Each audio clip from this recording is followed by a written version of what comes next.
She needs to be here. Oops, sorry guys. The sound of the Zoom bot. Throw me in there. Are we first? Are we Yes, first? you are kicking off. You're kicking off pitches Sunday morning meeting on today. the last day together. Everybody else muted. Cool. First victims. Happy Well, to it's hear. a great honor. How should we do this? We do. Can I screen share? Yes, Yep. so you should be enabled to. You guys have about 20 minutes. This is the first room, GoGo Gorilla with Davis, Tom, and Jay. So Thank you very much. Well, here we go. Without further ado, we'll jump right in. What Spencer says is true. This is the GoGo Gorilla Room, and I am Tom McElhenney. I'm Davis. And I'm Jay Nanda. Sorry, we're off to a false start because there was something I didn't check there, which I should have checked. Huge apologies.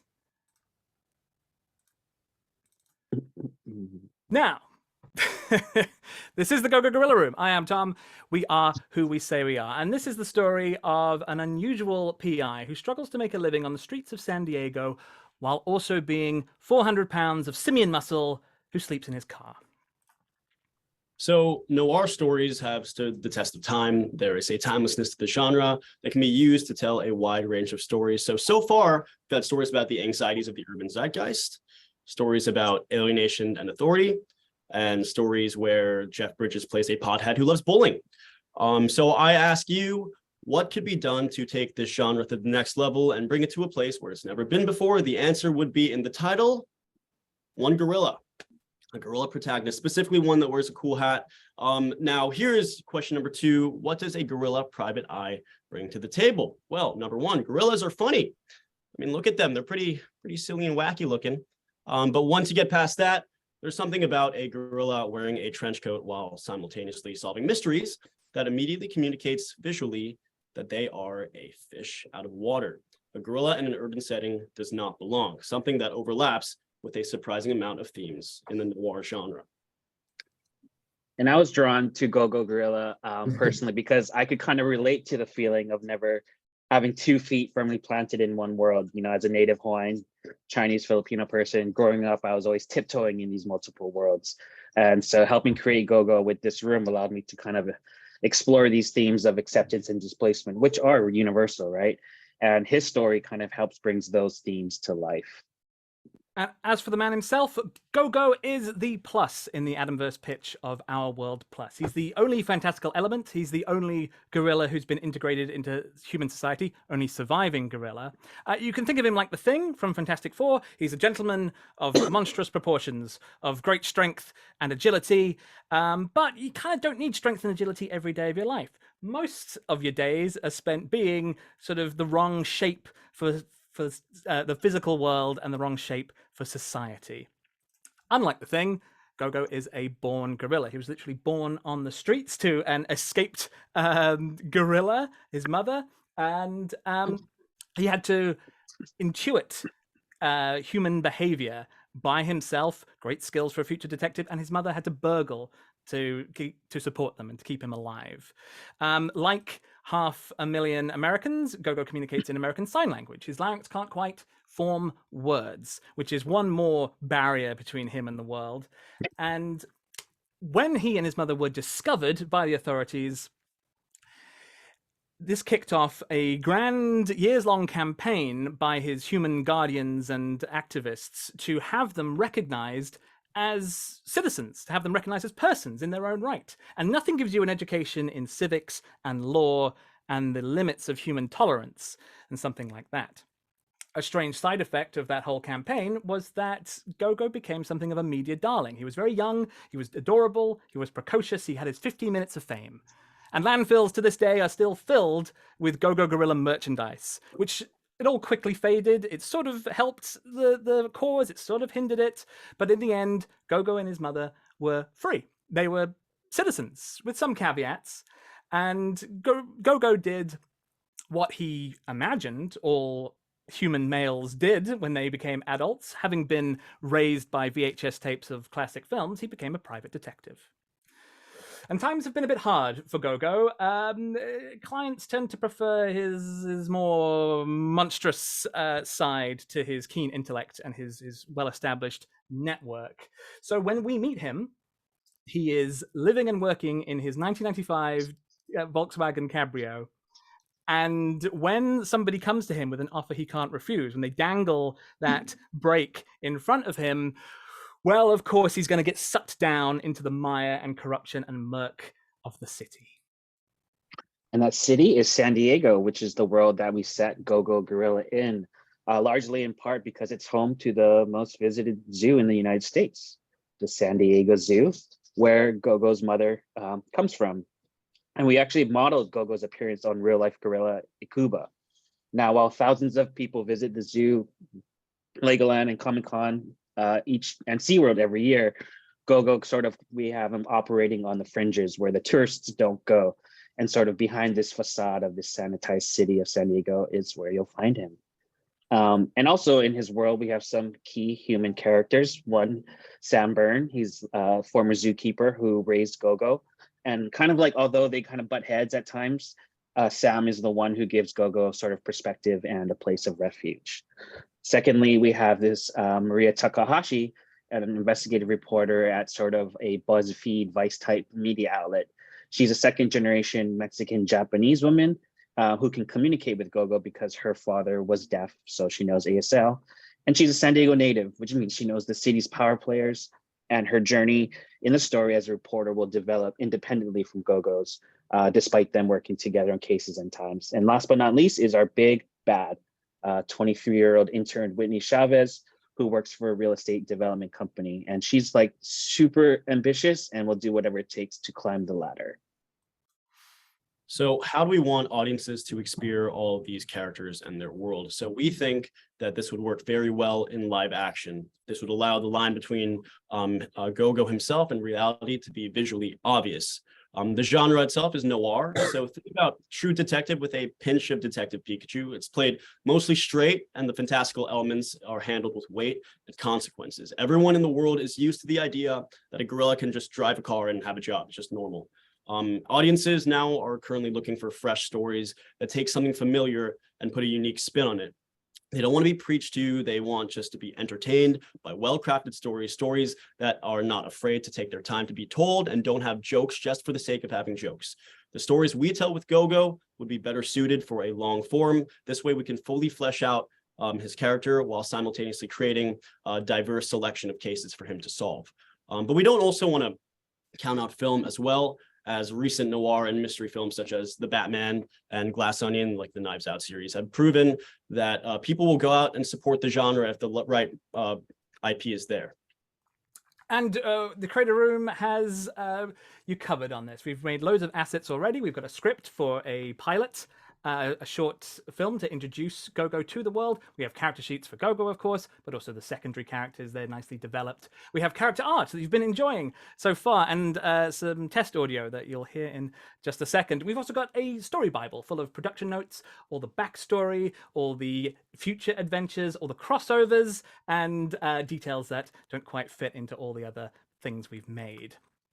So just to talk about the property itself, we think there are a lot of opportunities to expand upon the franchise. We see potential for choose your own adventure video games similar to the Telltale Walking Dead games, comic books and novels. With merchandising, you have an endless amount of t-shirts, mugs, board games, and puzzles. Just you could name it and you could probably have it out there. Disney has realized also that their actors in their films are not the true movie stars, but rather the characters they play are. And the problem that ends up getting in the way is that these actors often over time like to move on to different projects or just grow out of the character. So a CGI GoGo is future-proof, as we wouldn't have to worry about that issue. There's so many places we could take this character. You could have GoGo stories going on for years and years. And our secondary characters are very much ripe for cross-pollination with other shows and can even be spun off into their own TV shows, similar to like Netflix's Daredevil with Rosario Dawson's character. Speaking about other properties, we think GoGo could be very well integrated with Cammy and Mike. In fact, the room has produced 4 potential post-credit sequences for the Cammy and Mike short, currently in production. Any mood you choose, Spielbergian wonder, outright comedy, or the noirish intrigue. We think this would be a really good way and a delightful way to gauge audience response, not just to GoGo, but also to the wider Adamverse that we're all going to weave together.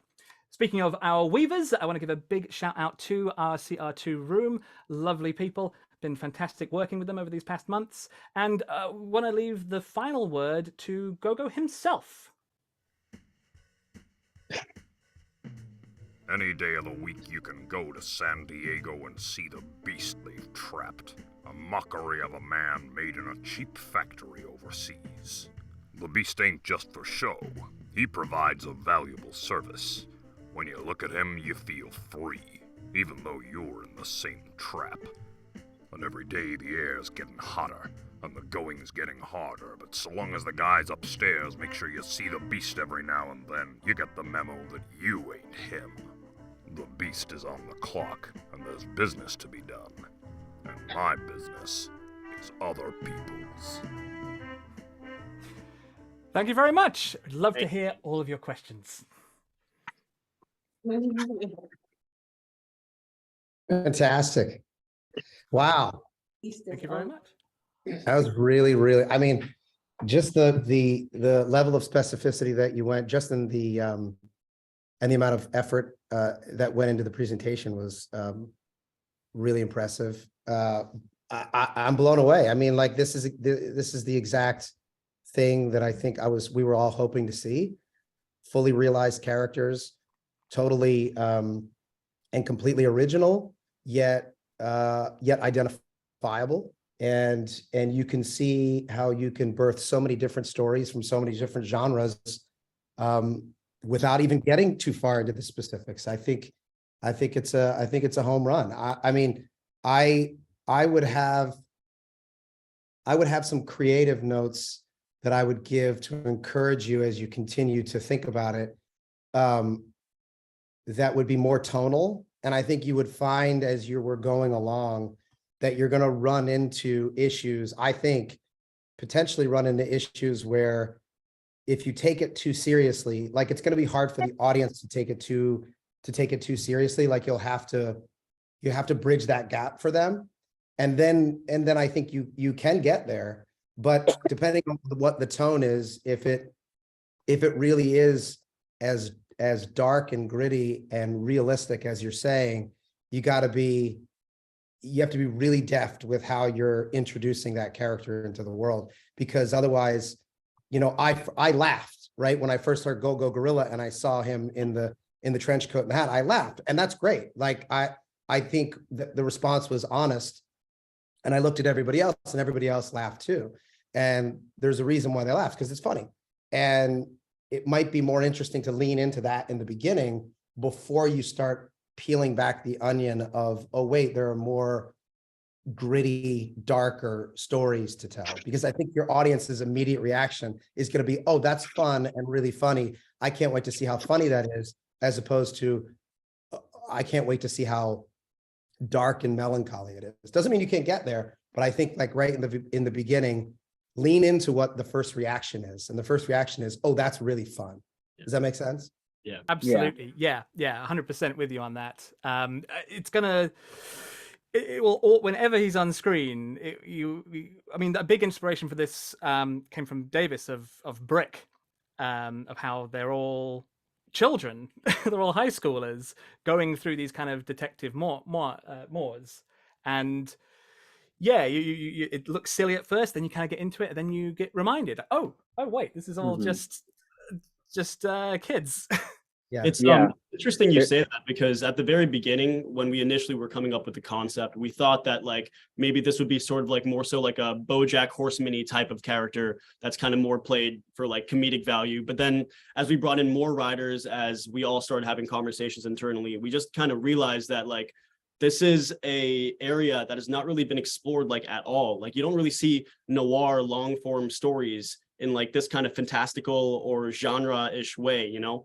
So that's why we were like, you know what, let's try to see if we could do it this way instead of the BoJack. Like you have Big Mouth, you have BoJack Horseman. That's shows like that have already been done so many times. So that's why we were like, you know what, let's try to do something different here. Yeah. I mean, look, it's really cool. again, this is the exact point of the entire experiment. So I don't, it works for me. Kiana, Will, what do you think? Okay. Speaking to the tone of it, the seriousness of the gorilla, I did think he would be more fun and playful. The voice, I mean, I love the idea of the whole live action. He's a detective. I kind of bumped on his voice. I wanted him to be more, you know, like not childlike, but Younger? he just seems serious to me, like, oh, this guy, he's gonna be smoking cigarettes. And I just saw him as a different person, like he's living in his car. He came from, his mom escaped from the zoo, or Sam helped her escape from the zoo. And I don't know, the voice kind of bumped me at the end. That's my only note. I think deadpan humor is very much kind of where we could go, more so than like, wacky voice. I don't know. Well, not wacky, voice. yeah. So why was he famous when he was younger, and what was he like? Did he enjoy fame when he was younger and now he doesn't anymore, or did he never like it? Did he? Yeah, great question.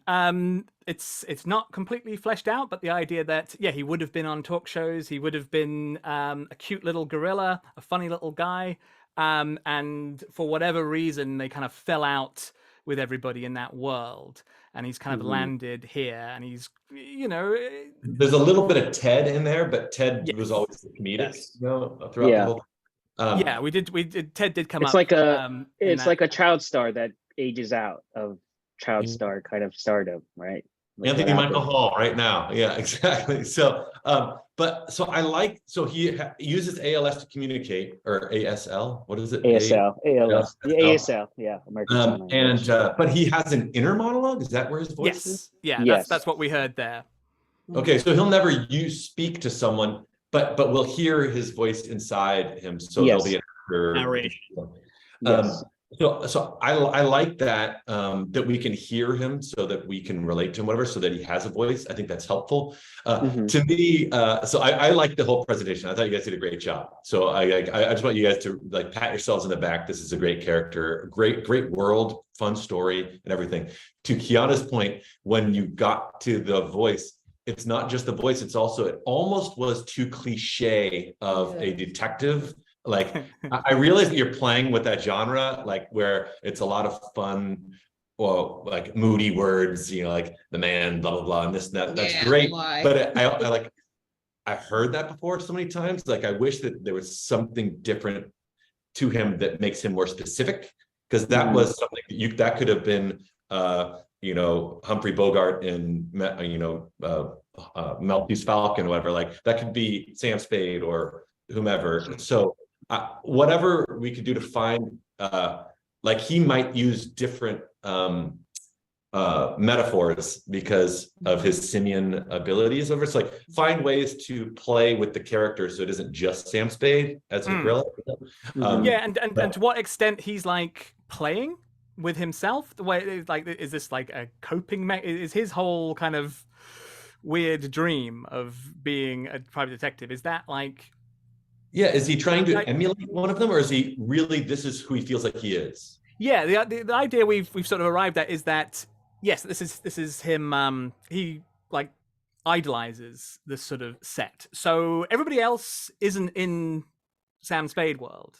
Yeah, but I feel like it might be fun to play with that a little bit. So this is like to make him not one note, like because the pitch sounds broad. And then just when I heard him talk, it sounds very like, oh, he's just that guy. So if it was like, Sam Spade never had to deal with this shit, whatever, you throw some stuff in there where you can see he wants to be a character, but he's not really, or like he wants to be a great detective, but he's not yet, just something like that. Give him something to work towards. But please take this as light note. I think overall the pitch is exceptional, and I really like the character. This is just, I can't help but give notes. What the hell? That's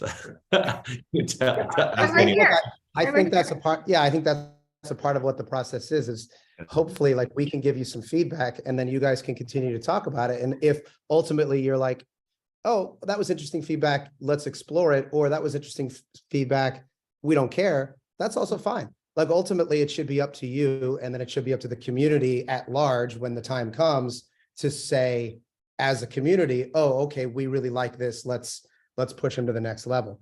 So I think in terms of like what this part of the process is, I think it's good to hear feedback from outsiders who are hearing it from the first time, and then you can go back and truly do whatever you want with it.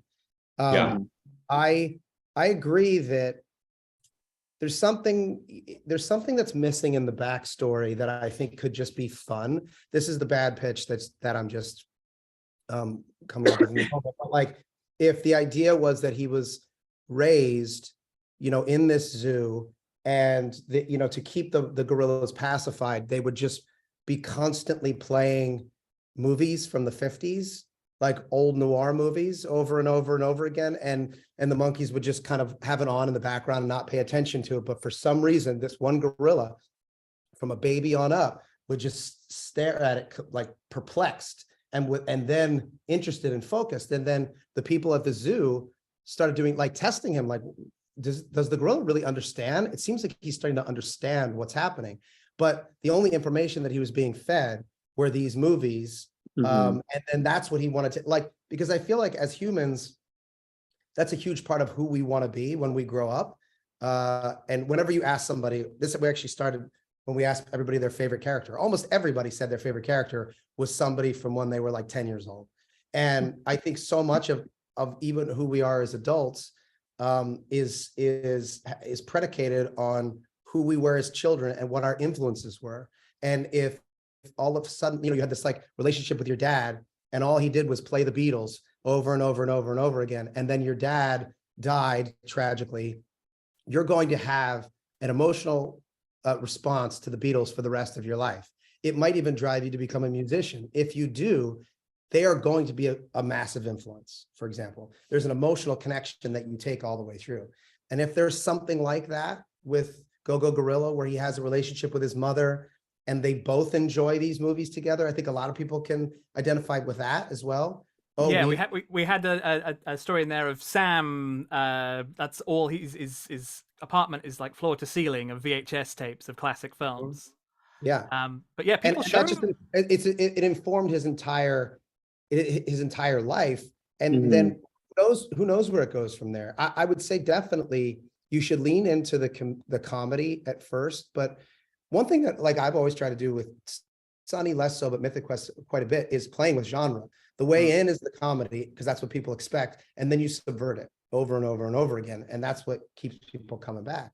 So I think you have to at least lean into what your biggest asset here is, which is a really cool, weird, distinct, fun character, and then subvert it later on. Because I think if you try to present it as if it's Sin City, because it started to feel a little Sin City-ish, which I love, and was also fantastical and strange, it takes a little time to get there, I think.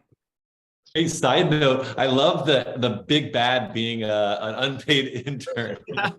Like Wednesday Addams. Yeah, great. Yeah. Awesome. Amazing. Actually, Wednesday is a great example, because I'm watching that now with my kids, and that is really funny, but it's really dark, like really, really dark, and it goes to some dark ass places. Certainly Stranger Things as well, but it's presenting Stranger Things is presenting things from a 80s movie genre, but Wednesday is presenting things in a world that we already kind of understand, because we know the Addams Family, but it's also kind of Harry Potter, where they go to this like fantastical place where like anything can happen. So if we're saying, no, this is the real world, and this is the plus, I think it's going to take a little bit of getting used to get in there. And like Will said, it does feel like Ted, insofar as they introduced Ted in the beginning. He was famous. He's a talking bear. He went through, puberty. He had this like rise and fall, and now nobody gives a shit. That's a great premise to jump off from, but that's Amazing. I just have a wondering about Maria, because that's who he can communicate with. Is there a love interest, little weird love interest there? This is something we kind of spoke about. Like, do we want to have a gorilla falling in love with a woman? Like, do we want to do that? Like, that's Kyle does. right? Like, but once again, I going back think to it's cool. Like, going for back to it. Ted though, Ted fell in love with the cash register woman, right? That kind of happened. But like, Tom, what did we finally get on there? Like, what was We the- didn't get on there. We were Yeah. kind of waiting from outside instruction. But I like. I mean, the fans will ship everybody together, and so what naturally gets attracted to each other is what happens, I suppose. Yeah. We need to examine that. We need to and consider. Yeah. GoGo ship. I mean, it's a Well, lot look, of people out this there is- that be into that. But the point is, what we led with, like, this is exactly what we're here to do. So congratulations. It's Yeah, awesome. thank you. Thank you for. Yeah, thank you guys. Very much. Really appreciate Thank it. you. Be in Awesome. touch Thank you. on next steps. Amazing. Yeah, Very we'll well. follow up on the next steps. Thank you guys. All right. Guys, Thank So you. much. Have a good one. Thank you guys. Bye bye.